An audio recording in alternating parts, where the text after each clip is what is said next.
Let's take a look at the Organizer tab. This is probably one of the most important areas of eMoney. It gives you a really good overview of your expenses and savings, and even future expenses.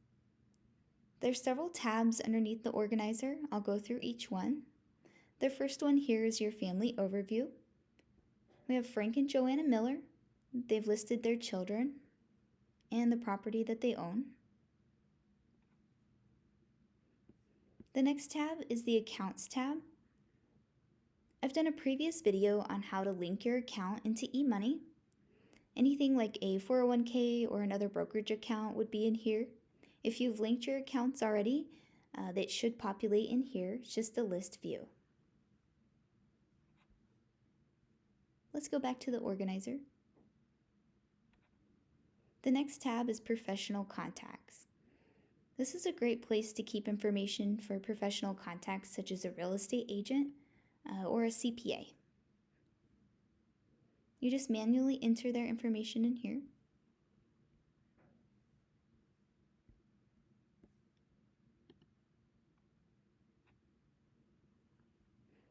Then we have Income, Expenses, and Savings.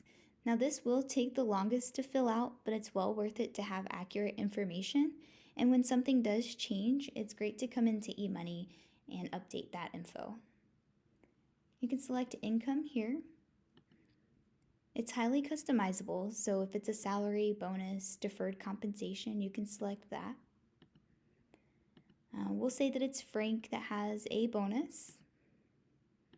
You can put the amount and even what year it starts. You can even select things like it won't start until Frank's retirement.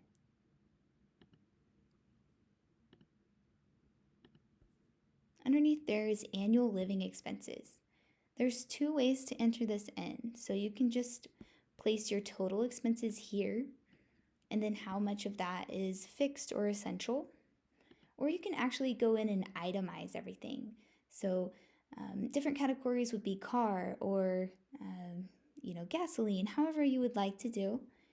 But just note that when you itemize your living expenses, you'll have to continue to itemize everything for it to add up. You have your annual contributions and savings listed here. This is what you're saving for the year. If you want to add more, you can select savings and pull from where you've entered in, such as another work account that you're saving in during the year. Let's go back to the organizer again. Future expenses. So say you're saving for a large purchase such as a home, you can add that in here. Let's just name it home. You would place the amount here and then the start year that expense will occur and the end year.